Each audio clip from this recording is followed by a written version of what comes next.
এই দিনে আজ থেকে ৪৯ বছর আগে ১৯৭৫ ইংরেজিতে আজকের দক্ষিণ ত্রিপুরার জুলাইবাড়িতে একটি শান্তিপূর্ণভাবে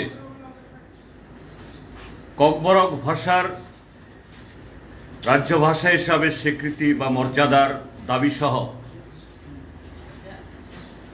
আরো ৩ দফা দাবি, তার মধ্যে অন্যতম ষষ্ঠ তপশিল মোতাবেক স্বশাসিত জেলা পরিষদ গঠন এবং রাজ্যের ট্রাইবেল অংশের জনগণের জন্য তার যে জমির অধিকার রক্ষা, সংস্কৃতির বিকাশ এবং রাজনৈতিক অধিকারের দাবিতে ৪ দফা দাবিতে আন্দোলন করতে গিয়ে তৎকালীন সুখময় সেনগুপ্ত সরকারের পুলিশের গুলিতে কমরেড ধনঞ্জয় ত্রিপুরা গণমুক্তি পরিষদের অন্যতম একজন নেতা, লড়াকু নেতা, তিনি শহীদের মৃত্যুবরণ করেছেন। সেদিক থেকে এই ৩রা মার্চ ত্রিপুরাজ্যের গণতান্ত্রিক আন্দোলনের ইতিহাসে রাজনৈতিক, সামাজিক, সাংস্কৃতিক এবং ভাষা তার বিকাশের আন্দোলনে এটা অবিস্মরণীয় একটা ঐতিহাসিক দিন। সারা ত্রিপুরাজ্যে আমরা শুধু ভারতের কমিউনিস্ট পার্টি মার্ক্সবাদী তার সভ্য সমর্থক দরদিরা নই, গণমুক্তি পরিষদ সহ ত্রিপুরাজ্যের সমস্ত যে গণতান্ত্রিক আন্দোলনের সাথে যুক্ত মানুষ, ভাষা এবং সংস্কৃতির সাথে যুক্ত মানুষ, তারা এই দিবসটিকে স্মরণ করছেন কমরেড ধনঞ্জয় ত্রিপুরার তার আত্মত্যাগ, তার লড়াই, সেই কাহিনীগুলো আগামী দিন তার এই স্বপ্নকে বাস্তবায়নে যাতে আমরা আরো দৃঢ় এগিয়ে যেতে পারি। আমরা আজকে এমন একটা দিনে তার ৫০তম শহীদান দিবস উদযাপন আমরা করছি, তখন আমাদের রাজ্য একদিক থেকে আমাদের দেশের বর্তমান যে সাম্প্রদায়িক অতি দক্ষিণপন্থী একটা রাজনৈতিক দল ভারতীয় জনতা পার্টি আরএসএস এর পরিচালিত, যারা এই দেশের যে বহুত্ববাদ এবং এই দেশের যে আদিবাসী এবং অন্যান্য প্রান্তিক জনগোষ্ঠীর ভাষা সংস্কৃতির অস্তিত্বকে তারা স্বীকার করে না,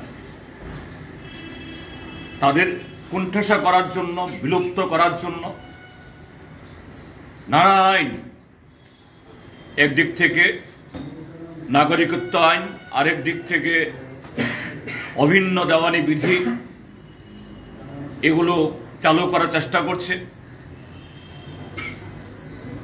এডিসি, বামফ্রন্ট সরকার এবং বামফ্রন্ট এবং ত্রিপুরা যে গণতান্ত্রিক আন্দোলনের এখানকার ট্রাইবেল, নন ট্রাইবেল অংশের মানুষ চোখের মনির মতো এই যে এডিসি গঠন করেছে, এই এডিসিকে পঙ্গু করার চেষ্টা করছে।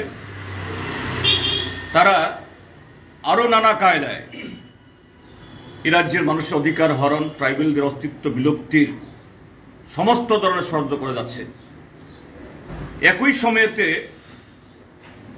আরো কিছু রাজনৈতিক দল, তাদের মধ্যে তথাকথিত এই ট্রাইবেলদের দরদি, তথাকথিত ট্রাইবেলদের বিকাশের জন্য যারা গোপনে শাসক দলের সাথে, বিজেপির সাথে হাত মেলায়, এই শক্তিও আজকে অবতীর্ণ। দুর্ভাগ্যের সাথে আমরা দেখছি আজকের এই দিবসের ঠিক একদিন আগে দিল্লিতে এই ভারতীয় জনতা পার্টি এবং এই ট্রাইবেল দরদের নামে এই ত্রিপুরাজ্যের ট্রাইবেলদের সমূহ যারা ক্ষতি করছে, তাদের আরেকটা চুক্তি, যেটা গত বিধানসভা নির্বাচনে ছিল গোপন চুক্তি, এই লোকসভা নির্বাচনের সামনে এটা প্রকাশ্য চুক্তি হিসাবে এটা অবতীর্ণ হয়েছে।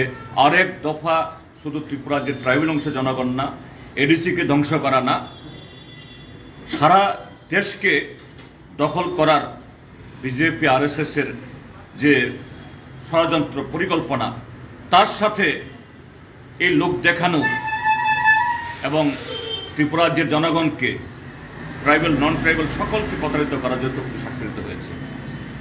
সেই দিনে তার পরদিন আজকে ৩রা মার্চ আমরা ধনঞ্জয় ত্রিপুরার শহীদান দিবস উদযাপন করছি। কাজে আমাদের কাছে এটা শুধু আনুষ্ঠানিকভাবে একটা দিনকে উদযাপন করা না, আনুষ্ঠানিকভাবে দিনটাকে স্মরণ করা না, আনুষ্ঠানিকভাবে কমরেড ধনঞ্জয় ত্রিপুরার নামে একটু স্লোগান দেওয়া, ফুল দেওয়া না। আমাদের লড়াই আরো বেড়ে গেল। আগামী দিন কমরেড ধনঞ্জয় ত্রিপুরা সহ পরবর্তী সময়তে আরো অসংখ্য মানুষ, অসংখ্য গণতন্ত্রপ্রেমী মানুষ, দেশপ্রেমিক মানুষ এই ত্রিপুরা রাজ্যে গণতন্ত্রের স্বার্থে, এই রাজ্যের বিকাশের স্বার্থে, ককবরক সহ সমস্ত ক্ষুদ্র ভাষাগোষ্ঠী সংস্কৃতি তার বিকাশের স্বার্থে TNB, ATTF, NLFT, tiger force এবং কায়েমি শক্তির হাতে প্রাণ দিয়েছেন। তাদের স্বপ্নকে সাকার করার জন্য আমরা কমরেড ধনঞ্জয় ত্রিপুরার এই প্রতিকৃতির পাশে দাঁড়িয়ে আজকে শপথ গ্রহণ করছি।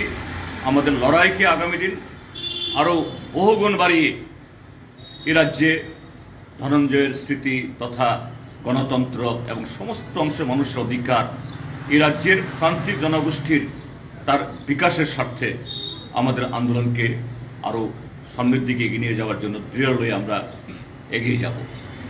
কমরেড ধনঞ্জয় ত্রিপুরা অমর রহে।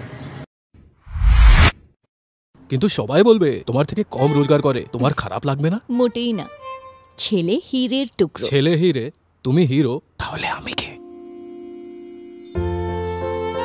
তুমি তো আমার চমক।